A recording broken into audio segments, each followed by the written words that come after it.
Hey guys আসসালামু আলাইকুম it's me Naim. তো গাইস আপনারা সবাই কেমন আছেন? আশা করছি সবাই ভালো আছেন। আলহামদুলিল্লাহ আমিও ভালো আছি। তো গাইস আজকে আমরা করতে যাচ্ছি আম ভর্তা। ভাবলাম আপনাদের সাথে ছোটখাটো একটা ব্লগ শেয়ার করে নিই। একটু পর আম নিয়ে আসতেছি, ভিডিওটি না টেনে দেখতে থাকুন।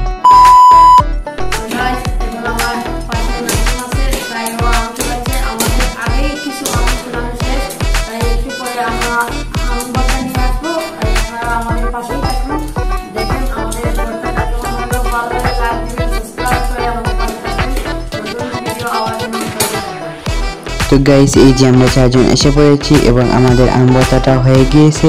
আমরা এখানে 5 জন আছি, একজন ক্যামেরাম্যান রয়েছে আর আমরা এখানে 4 জন রয়েছি।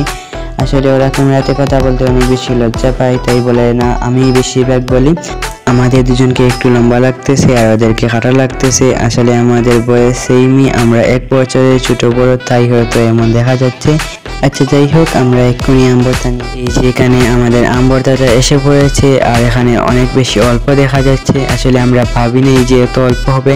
আপনারা তো দেখলেনই অনেক বেশি আম ছিল আর ক্যামেরাতে হয়তো অনেক হলুদ দেখা যাচ্ছে। আসলে এত হলুদ না, একটু পাকা পাকা আম, সেজন্য হলুদ দেখা যাচ্ছে। এখন আমরা একজন একজন করে খেয়ে রিভিউ দিচ্ছি। সকালে যখন আমি রিভিউ দেবো, এটা খুবই ভালো হয়েছে।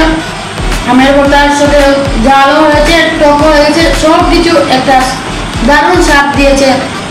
এরকম আপনারাও চেষ্টা করবেন এরকম খেতে। এখন আমের কাঁচা আমের কিছুদিন পর পাকা আম হয়ে যাবে, তার আগে আপনারা যারা চেষ্টা করবেন তারা একবার খেয়ে দেখবেন, খুবই ভালো হয়েছে।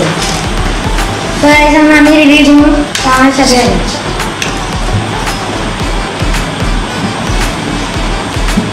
খুব ভালো হয়েছে গাইস, আমি আর কি বলবো, সেই সব কিছু বলে দিয়েছে তোমার মুখে।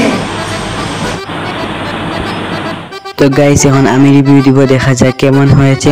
আসলে আমি একবার খেয়ে নিয়েছি, এখন আবার খাচ্ছি।